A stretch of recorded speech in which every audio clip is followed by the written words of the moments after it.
We've had a fun blockchain journey, Michael.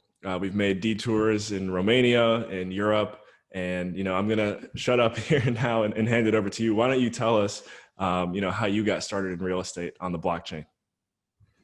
Well, thank you very much. I have to say that some of you might know Adam is the voice of liberty for Liberland, the startup country over in Europe, and freedom people everywhere know him as the voice of liberty. But it's great to have him as also the host for the Chicago Blockchain Collective Meetup. Before I get into, before we get into Jamie's talk, I kind of like to explain to you, and it kind of explains to you how we have Jamie on the at the meetup tonight. I'd like to show you just a little bit of a brief clip from the 1967 movie, The Graduate, starring Justin Hoffman. I just want to show you how prophetic this movie was for what we're talking about tonight. What are you going to do now? I was going to go upstairs for a minute. Oh, I meant with your future. Your life. Well, that's a little hard to say. Ben. Excuse me. Mr. McGuire. Ben. Mr. McGuire. Come with me for a minute. I want to talk to you. Excuse us, Joanne. Of course. Please. Thank you. Oh, he is it's just I look at him and I can't believe it. I simply can't believe it. I just want to say one word to you. Just one word. Yes, sir. Are you listening? Yes, I am. Blockchain. Exactly how do you mean? There's a great future. Blockchain. Think about it. Will you think about it? Yes, I will. Enough said. That's a deal.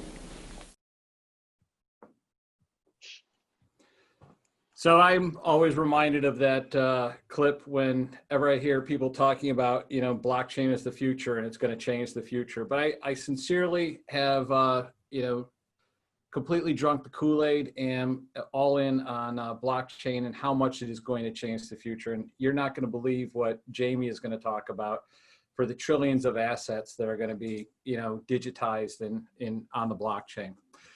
But, that section of the movie always stuck with me because it's always thinking about the next big thing. And it was really hammered home a few years ago when I heard it, when Peter Thiel in his book 0 to 1 said, look at what is inevitable in your industry, and but no one else sees coming. And I was hanging around with this crew of people that were early adopters in crypto, and for various reasons.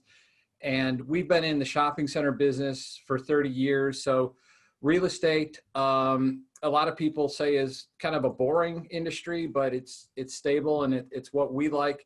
And you could see there was changes with disintermediation and changes in the shopping center patterns for millennials. And so we got concerned about, is the shopping center business the right place to be? And as some people on this call who are in the mall business can tell you, that it's a very difficult time for shopping centers right now. So we started looking around as to what type of real estate were we involved with that wasn't going to be involved with, going completely online, and what was disintermediation resistant.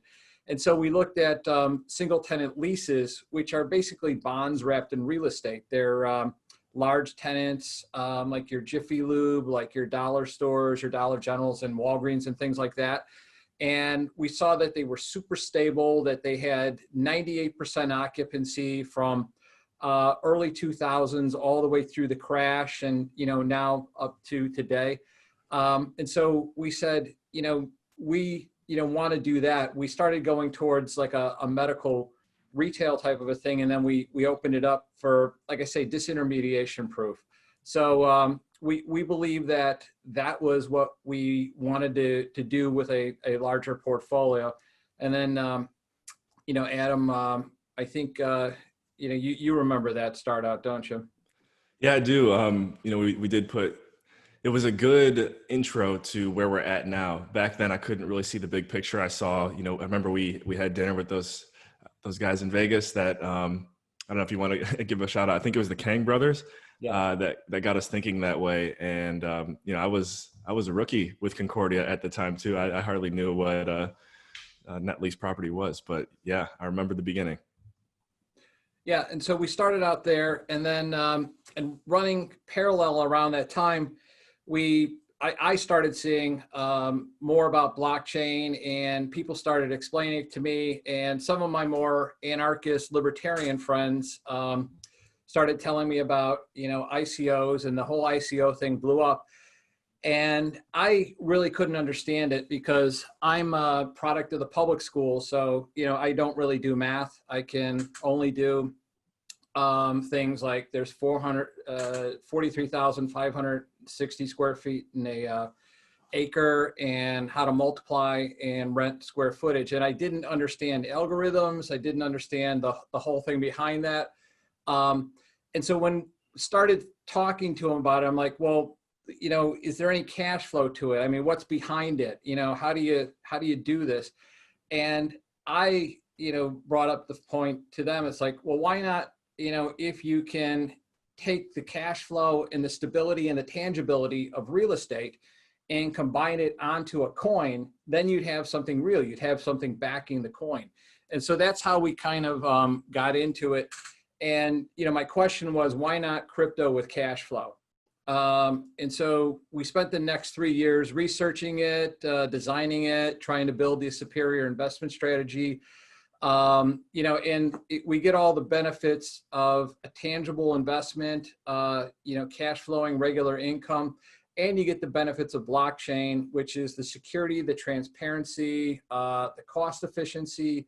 The big thing is worldwide distribution, and anybody in the world can invest in the United States. Anybody in the United States can theoretically invest anywhere in the world. I mean, we really, really, you know, like the entire idea of it. And then we really think it's cool with the person-to-person, peer-to-peer, business-to-business, that type of thing. So, and then along, Adam does a show, it's called the Liberland Show podcast, and he really, what do you do, a weekly show, Adam? We try to get a couple episodes out per month. Yeah. Yeah. So he's interviewing all these like really interesting people like everywhere in the world. And so you explain, because I think did you interview them, or did they contact you after a show, our Romanian connection? Yeah, it was a little bit of a snowball effect. I had Roger Veer on the Liberland show, and then he was like, hey, do you want to come on the Bitcoin.com podcast? So we did that.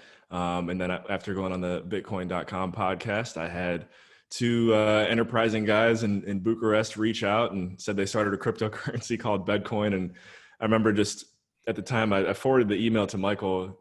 I wouldn't say it's a joke, but I was like, what do you think about this? And Michael was like, whoa, let's take a look at this. So you can already start to imagine some of the fun that we had with it. They were looking for investors that, you know, had real Bedcoin is what we were really having a lot of fun with. And, you know, just, they were looking for individuals with real estate expertise. And so, even actually, you know what, Michael's son, Sal, took a stab at cleaning up their white paper. We like to joke and say that it was awesome. Vlad and Philippe, it was awesome. If you're watching with us here today, we're going to share a clip from Bedcoin that we just found very entertaining. Michael, this is the type of marketing that we're trying to achieve right here. Here we go. Last but not least, in our latest marketing campaigns, one of our articles made a huge highlight and went through the internet like lightning. It's the news that we're planning to create a live version of the John Wick Continental Hotel. Guys, look how cool John is when he's entering the Continental and he's paying with their special coin. Imagine a similar scene the future Bitcoin holders will be able to perform. Enter a Bitcoin hotel and pay in Bitcoins. How awesome will this be? I mean the resemblance, and it's just something like total awesomeness. It's going to be so awesome. Just absolute awesomeness, guys. Absolute awesomeness. So yeah, go ahead, Michael. We're all about the awesomeness, but working with the Bedcoin team really convinced us that, the tokenization of real estate on the blockchain was the future of creating wealth for millions of people worldwide. And we still believe that. It's our mission statement. And we think it's the best of both worlds. And we right now are uniquely qualified to jump onto this and be the world's first net lease security token. Yes, there we go.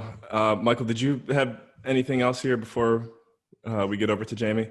Well, you were going to talk a little bit about security tokens. Yeah, well, security. You're right. You got me. Security tokens are really going to replace the sketchy wild west of ICOs with regulated, reputable investment offerings. Yeah, we ended up discovering security tokens were regulated and operate within a legal framework. On my way back from one of my trips to Romania, I attended the Security Tokens Realized conference, and I met with a gentleman, Matthew Lamerrill, who was one of the early investors in the Securitized team. So he gave me this book, The Blockchain Competitive Advantage. And I just have to read this quote that Jamie's partner, Carlos, did because he had it in the book. He said, "It's inevitable that security tokens will transform equity just as Bitcoin has transformed currency because they afford the owner a direct liquid economic interest and the expedited delivery of proceeds. Every type of ownership can be tokenized, which is a massive multi-trillion-dollar market." And I have to agree with him on that. I think it's going to go. So we're creating the world's first net lease security token. We are solving, we believe, some of the problems that are out there with both real estate investment and cryptocurrency. 1, cash flow. 2, generates wealth. 3, is a hard asset. 4, a hedge against inflation. 5, stability. 6, it's regulated and tax efficient. 7, we really like the concept of smart contracts. 8, you've got tokenization. 9, liquidity. And 10, worldwide access to investment opportunities. So with that, we'll bring it over to Jamie, who is the main show tonight.